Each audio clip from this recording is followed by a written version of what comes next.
Hello दोस्तों, आप सभी का मेरे YouTube चैनल में स्वागत है।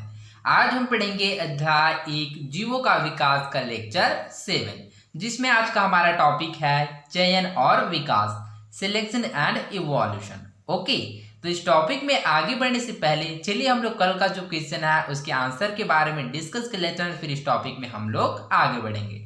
ओके, तो हमारा कल का क्वेश्चन क्या है? तो हमारा कल का क्वेश्चन है कि जैसे कि जीवों की जो संरचना होता है उसमें क्या होता है, समानता होते हैं, अर्थात उसके जो पूर्वज है वो क्या होते हैं, एक से थे।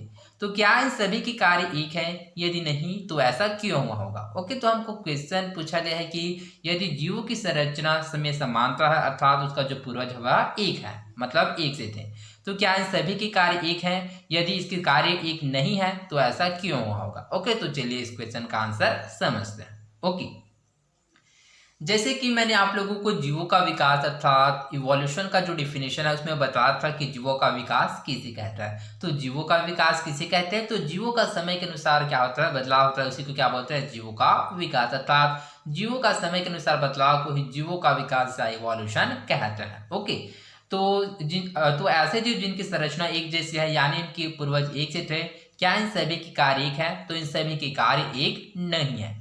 यदि नहीं तो ऐसा क्यों हुआ होगा? ओके, तो चलिए इसके कारण को समझते हैं कि इन सभी के कार्य एक क्यों नहीं है। ओके, चूंकि आप लोगों ने जाना था कि जीवों का क्या होता है, समय के अनुसार बदलाव होता है। ओके, तो जीवों का क्या होता है, समय के अनुसार बदलाव होता है, जिसकी वजह से उसमें कुछ बदलाव होता है, जिसकी वजह से क्या होता है, एक लंबे समय के बाद एक नए प्रजाति के रूप में वह जीव दिखाई देता है। अर्थात इस प्रकार से हम लोग कह सकते हैं कि जीवों का क्या होता है, समय के अनुसार परिवर्तन होता है, जिसकी वजह से क्या होता है, उसकी कार्य एक समान नहीं होते हैं। ओके, तो आई होप आप लोगों को इस क्वेश्चन का आंसर समझ आया होगा कि किस प्रकार से इन सभी के कार्य अलग अलग एक नहीं होते हैं। उसका रीज़न भी क्या है? तो उसका रीज़न यह है कि जीवों का समय के अनुसार बदलाव होता है, जिसकी वजह से उसमें कुछ बदलाव होता है, जिसकी वजह से एक लंबे समय के पश्चात वह जीव एक नए प्रजाति के रूप में दिखाई देता है। इस वजह से उसके कार्य एक समान नहीं होते हैं, किंतु उसका जो संरचना होता है उसका समानता होता है। तो आई होप आप लोगों को इस क्वेश्चन का आंसर समझ आया होगा। ओके,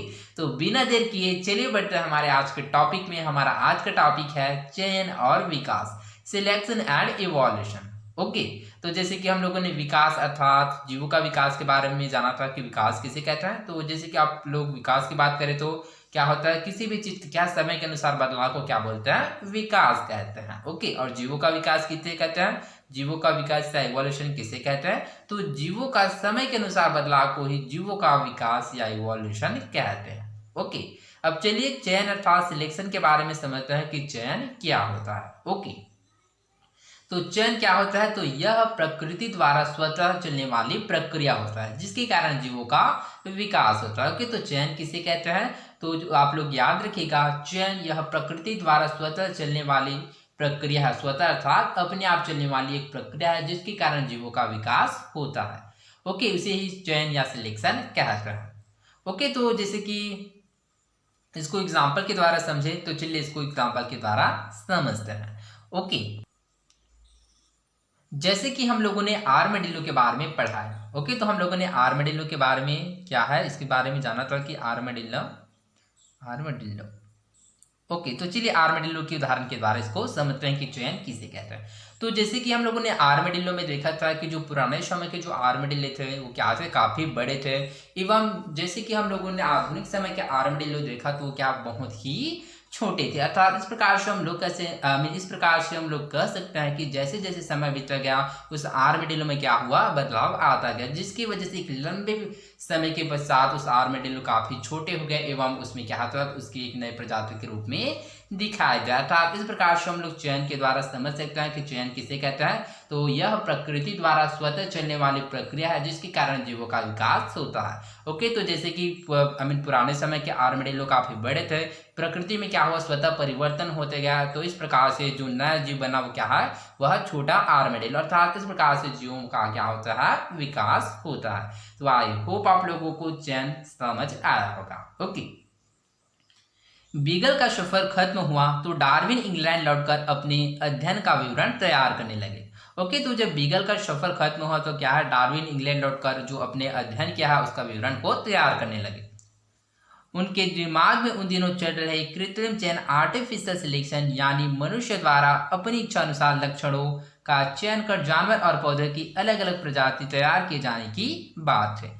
ओके, तो इस प्रकार से उनके दिमाग में क्या है, वो बहुत सारे क्या महाद्वीपों का सैर किया अर्थात बहुत सारे महाद्वीपों का किया भ्रमण किया। तो उन्होंने क्या है, कृत्रिम चयन अर्थात आर्टिफिशियल सिलेक्शन के बारे में जाना। तो उन्होंने जाना कि मनुष्य क्या है अपनी इच्छा अनुसार क्या है लक्षणों का चयन कर जानवर एवं पौधों की अलग अलग प्रजातियों को क्या है तैयार किए जाने की बात थी। ओके, तो आर्टिफिशियल सिलेक्शन क्या होता है, जिससे कि इसके नाम से स्पष्ट है, कृत्रिम चयन अर्थात आर्टिफिशियल सिलेक्शन अर्थात मनुष्य के द्वारा किए जाने वाले चयन को ही कृत्रिम चयन या आर्टिफिशियल सिलेक्शन कहते हैं। ओके, उनके मन में यह विचार आया कि अगर मनुष्य नई प्रजाति तैयार कर सकता है तो क्या प्रकृति में दिखने वाले इतने विविध जीव प्रकृति में निरंतर होने वाली किसी चयन प्रक्रिया का नतीजा है। ओके, तो इस प्रकार से उसके मन में आता गया कि जिस प्रकार से कृत्रिम चयन अर्थात मनुष्य के द्वारा चयन किया जाता है, तो क्या इस पूरे प्रकृति पर क्या है जो जीव उत्पन्न होते हैं या फिर जीव में इतनी विभिन्नता होता है, यह भी किसी चयन प्रक्रिया का नतीजा है। तो हाँ, यह भी एक चयन प्रक्रिया का नतीजा है। वह किसका, तो वह है प्राकृतिक चयन का। ओके, वह किसका है, प्राकृतिक चयन का। ओके, तो प्राकृतिक चयन किसे कहते हैं, प्राकृतिक चयन क्या नेचुरल सिलेक्शन भी कहते हैं। तो जैसे कि इसके नाम से स्पष्ट प्राकृतिक अर्थात प्रकृति के द्वारा, तो प्रकृति के द्वारा होने वाले चयन को ही प्राकृतिक चयन कहते हैं। ओके, मनुष्य द्वारा पसंदीदा लक्षणों का चुनाव कर जीव उत्पन्न करने की प्रक्रिया को क्या कहा जाता है। ओके, तो इस क्वेश्चन का आंसर आप लोग कमेंट बॉक्स में बताइएगा कि मनुष्य द्वारा पसंदीदा लक्षणों का चुनाव कर जीव उत्पन्न करने की प्रक्रिया को क्या कहते हैं। ओके, डार्विन ने इसी के आधार पर सुझाया कि प्राकृतिक चयन नेचुरल सिलेक्शन यानी प्रकृति में स्वतः चलने वाली चयन की प्रक्रिया से दुनिया के अधिकांश जीवों की उत्पत्ति हुई है। ओके, तो इस प्रकार से डार्विन ने क्या है अपने चयन के आधार पर यह बताया कि जो पृथ्वी पर क्या है स्वतः चलने वाली प्रक्रिया अर्थात पृथ्वी पर क्या है अपने आप चलने वाली प्रक्रिया किसके द्वारा होता है, तो वह प्राकृतिक चयन अर्थात प्रकृति के द्वारा होने वाले चयन के द्वारा होता है, जिसकी वजह से जो दुनिया था जो पृथ्वी के अधिकांश जीव है उसका उत्पत्ति होता है। ओके, प्राकृतिक चयन की प्रक्रिया को समझने के लिए पृष्ठ क्रमांक 340 में इस अध्याय संबंधी परियोजना कार्य जरूर करें। ओके, तो आप लोग जैसे कि प्राकृतिक चयन के संबंध में क्या है आप लोग परियोजना कार्य करेंगे तो आप लोगों को इसके बारे में और अच्छे से समझ आएगा। ओके, तो जैसे कि यहाँ पर क्वेश्चन है, परियोजना कार्य से प्राकृतिक चयन की प्रक्रिया के बारे में हमारी क्या समझ बनती है। क्या प्राकृतिक चयन कृत्रिम चयन जैसे ही कोई सोची समझी संपादन की प्रक्रिया है। ओके, तो जब आप लोग इसका क्या है ऑब्जर्वेशन अर्थात इसका परियोजना करेंगे तो आप लोग क्या है इस क्वेश्चन का आंसर आप लोगों को आसानी से मिल जाएगा। ओके, तो आई होप आप लोगों को समझ आया होगा। तो चलिए आगे बढ़ते हैं। ओके, क्रियाकलाप 2। ओके, तो चलिए अब इसको क्रियाकलाप के द्वारा समझते हैं। ओके, नीचे कुछ चित्र दिए गए हैं। ओके, तो जैसे कि हम लोग यहाँ पर देख सकते हैं नीचे कुछ चित्र प्रदर्शित है, इन्हें देखकर तर्क सहित बताइए कि चित्र में किस प्रकार का चयन दर्शाया गया है। ओके, तो इस चित्र को देखकर हमको बताना है कि यह किस प्रकार से चयन को प्रदर्शित कराया, प्राकृतिक चयन को या फिर कृत्रिम चयन को। ओके, जैसे कि चलिए इसको चित्र के द्वारा समझने का प्रयास करते हैं। जैसे कि चित्र 9 मूली के खेत पर बाढ़ का प्रभाव। ओके, तो ये कौन सा खेत है, तो यह मूली का खेत है। जैसे कि यहाँ पर देख सकते हैं मूली का खेत, बाढ़ से कुछ पौधों का बह जाना, मूली के खेत में बचे पौधे। ओके, तो यह किस प्रकार के चयन को प्रदर्शित करा, तो यह प्राकृतिक चयन को प्रदर्शित करा है। कैसे, तो चलिए इसके कारण को समझने का प्रयास करते हैं। ओके, जैसे कि यहाँ पर मूली का खेत। ओके, तो यहाँ पर मूली को क्या किया है, जैसे कि यहाँ पर देख सकते हैं यहाँ पर मूली क्या हो रहा है, ग्रो हो रहा है। ओके, यहाँ पर सेकंड इमेज में आते हैं तो हमको पता चलता है कि बाढ़ से कुछ पौधों का बह जाना। ओके, तो बाढ़ क्या होता है, प्राकृतिक होता है। ओके, तो इस प्रकार से बाढ़ से क्या होता है, बहुत सारे जो मूली का जो पौधा होता है क्या हो जाता है, वह अफेक्ट हो जाता था, उसे प्रभावित हो जाता है, जिसकी वजह से क्या हो जाता है, वह बह जाता है। मूली के खेत में बचे पौधे। ओके, तो बाढ़ के पश्चात क्या है, कुछ मूली के पौधे यहाँ पर जैसे कि देख सकते हैं यहाँ पर बचे हुए, अर्थात इस प्रकार से हम लोग कह सकते हैं कि यह प्राकृतिक चयन को दर्शाता है। ओके, आई होप आप लोगों को समझ आया होगा। तो चलिए आगे बढ़ते हैं।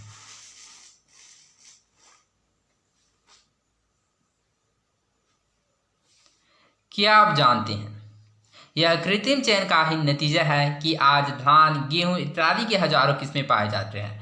ओके, तो आज क्या है कृत्रिम चयन का है अर्थात आर्टिफिशियल इंटेलिजेंस का आर्टिफिशियल सिलेक्शन का नतीजा है कि क्या है आधुनिक समय में क्या है बहुत सारे जैसे कि जीव हो गए या फिर कोई फसल हो गया, उन सभी के क्या है हजारों किस्में पाए जाते हैं। जैसे कि आप लोगों ने धान के बारे में सुना होगा, गेहूं के बारे में सुना होगा, इसकी क्या बहुत सारी किस्में पाया जाता है।